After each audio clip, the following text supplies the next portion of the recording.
Pemirsa, pengusaha di Kabupaten Pati menolak keras Raperda TJSLP atau CSR lantaran setiap perusahaan memiliki kewenangan tersendiri untuk mengalokasikan besaran CSR.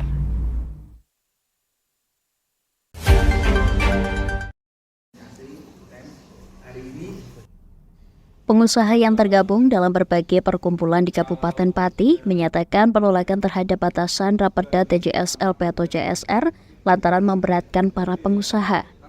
Ketika perusahaan pun memiliki kewenangan tersendiri untuk mengalokasikan besaran CSR yang disalurkan ke ranah program pemerintah, lingkungan sekitar perusahaan serta sosial. Tak hanya itu, Raperda ini dianggap dapat menyebabkan investor angkat kaki, sedangkan pemerintah Kabupaten Pati gencar dalam menggait investor. Besaran angka 1,5 hingga 2% dari keuntungan ini pun ditolak oleh para perkumpulan pengusaha di Pati. Mereka bersikukuh untuk menolak Raperda tersebut, terlebih sejak proses pembahasan, perkumpulan pengusaha belum pernah diajak berdiskusi. Agus Setiawan, Ketua Apindo Dewan Pimpinan Kabupaten DPK Pati menuturkan Raperda CSR seharusnya merupakan ranah pemerintahan pusat yang mengatur, bukan pemerintahan daerah.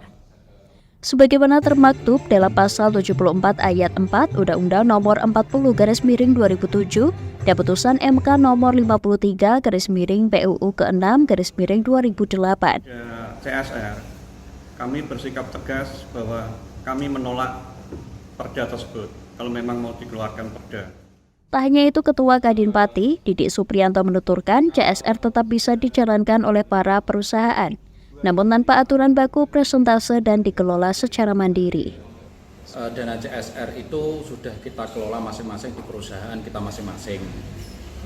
Seperti contoh halnya kegiatan yang kaitannya dengan Pemda dan lain-lain, terus lingkungan kita yang ada di perusahaan kita sendiri itu pun juga membutuhkan CSR yang ada di perusahaan kita masing-masing.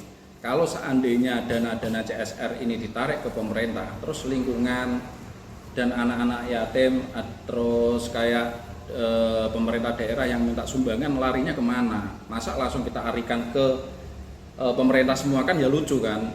Nah, makanya dana CSR itu tetap kita kelola di perusahaan kita masing-masing sesuai kemampuan perusahaannya masing-masing. Sementara itu, Ketua Umum PPC HIPMI Pati, Anjas Veladi menuturkan pembahasan terkait Raperda CSR dengan batasan persentase sangat memberatkan para pengusaha. Punya program narik investor dengan target yang tinggi, itu kan susah. Kalau itu CSR muncul, apalagi sangat dipaksakan, itu akan angkat kaki semua para investor yang ada di Pati ini. Itu kan akhirnya mempengaruhi PAD-nya Pati sendiri.